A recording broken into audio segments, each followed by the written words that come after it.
Basic training on Al-Qaeda camps consisted of the basic course and the tactics course, in addition to courses on certain weapons. According to Abu Jandal, basics and tactics course was divided into 3 periods as follows. Screening period, 15 days, physical exercise. Basic training period, 45 days, basic training on weapons, explosives, and map reading. Tactics course, 45 days, advanced training on guerrilla tactics. We recall that Al-Qaeda's original base course had 4 weeks of training on the fundamentals such as small arms, military explosives, and map reading. The fundamentals course were followed by 2 weeks of tactics training and 2 weeks of artillery training. Al-Qaeda's training courses in the year 2000-2001 were longer. The fundamentals period was extended from 28 days to 45 days, or 60 days, including the screening period. The tactics training and artillery training were separate courses. After completing one or both courses, recruits who wanted to join Al-Qaeda were expected to serve on the Taliban's front lines. Al-Qaeda's basic military education was meant to enable recruits to participate in conventional to guerrilla-type conflicts. This is evident because skills taught in these courses included small arms, map reading, first aid, and basic infantry tactics. Al-Qaeda recognized that participation in classic jihad, a guerrilla war to liberate occupied Muslim territory, was the primary goal and motivation of many young recruits coming to Afghanistan. In the late 1990s, the war in Chechnya was a source of renovation for many recruits, thanks in part to the horrific images of Muslim suffering that spread rapidly throughout Europe and the Middle East, coupled with homemade videos of heroic Arab fighters struggling to rectify the wrongs.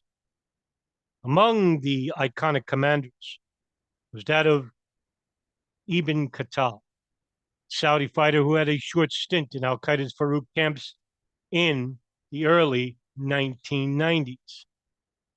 Al-Farouk was considered a legend, and as ruthless as he was also fair.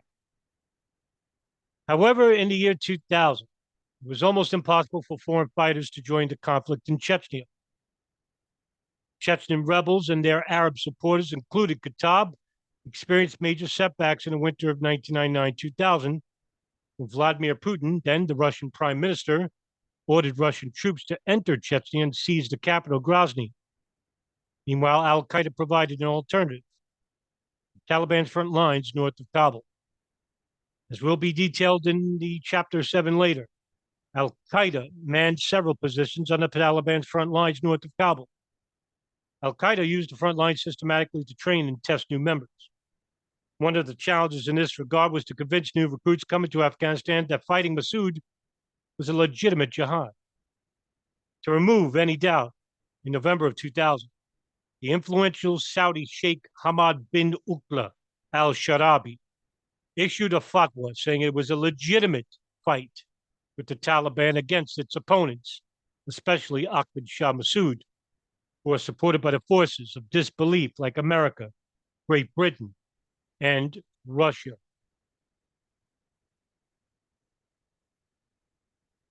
The training period of Al-Qaeda was ruthless. This part of Al-Qaeda training that taught basic military schools was the largest and probably most resource demanding of Al-Qaeda's training activities. Al-Qaeda required that its own members go through the courses and serve on the Taliban's front lines as commanders. If not, it was not possible to advance internally in Al-Qaeda. This suggests that Al-Qaeda viewed itself as an elite military unit in addition to being a clandestine organization. At its core, Al-Qaeda needed cadre who were skilled in conventional and guerrilla warfare because Al-Qaeda's long-term strategy required a group of revolutionary cadre. Another type of training given in Al-Qaeda's camps were the specialized courses. The purpose of these courses are best described in an internal document found in Afghanistan, where unfortunately some pages are missing.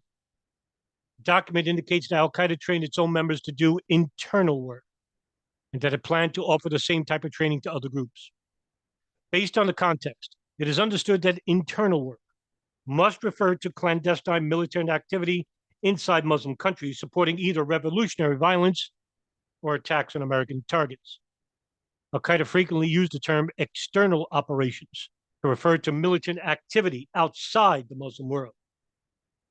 The document proposes that internal work requires special crews specialized in the following four fields: information gathering, execution, explosives, and document forgery. The required specialties correspond with names of training courses offered by Al-Qaeda in the year 2000-2001. At least one of these courses, the document forgery course, was not held in Al-Farouk, but on a training site referred to as the airport. This was likely the Abu Ubaidah camp at Kandahar Airport, which was used by Al-Qaeda to teach specialized courses and skills. The Kandahar Airport facility was the most infamous of Al-Qaeda's training facilities in Afghanistan because it was associated with the planning and preparation of Al-Qaeda's international terrorist attacks. From January to June of 2001, Al-Qaeda ordered several courses to remain in execution. In Al-Qaeda's parlance, these courses most likely trained operatives to execute violent attacks in urban settings as opposed to guerrilla tactics in rural areas. In the Encyclopedia of Jihad, written in the early 1990s, Qasim al-Takfid refers to a team of operatives specifically tasked with carrying out assassinations and kidnappings. Other jihadist training manuals associated with the word al-Tamfi describe topics such as pistol shooting, how to plan a secret meeting, and how to plan an assassination. Al-Qaeda also planned to offer special courses to other jihadi and insurgent groups.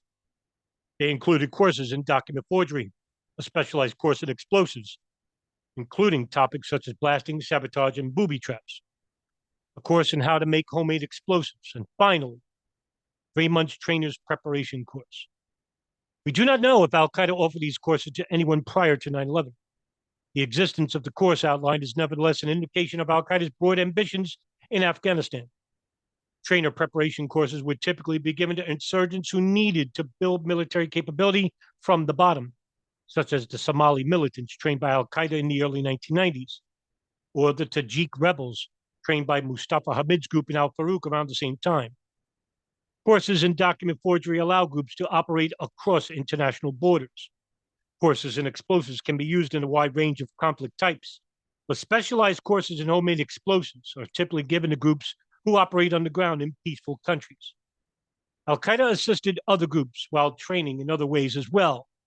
In September 1999, Hassan Mashun, the leader of the East Turkestan Islamic movement, participated in a 30-day advanced security course in Kabul. According to an internal document, Hassan Mashum audited the course in the capacity of being the emir of the Turkestani brothers. Due to lack of documentation from other high-level Al-Qaeda courses, we do not know if this was a widespread phenomenon. However, it seems clear that Al-Qaeda shared operational knowledge with selected representatives of other groups. Again, these activities must be incorporated in light of how Al-Qaeda viewed itself and its role in Afghanistan, not primarily as a clandestine terrorist organization, but as an instigator, an enabler that would support other militant groups according to their abilities. Al-Qaeda's mission in Afghanistan may be seen as a continuation of Al-Qaeda's first training mission to Somalia in 1993, except that Al-Qaeda no longer had to travel to support Islamist groups everywhere. In Afghanistan, the Islamist groups came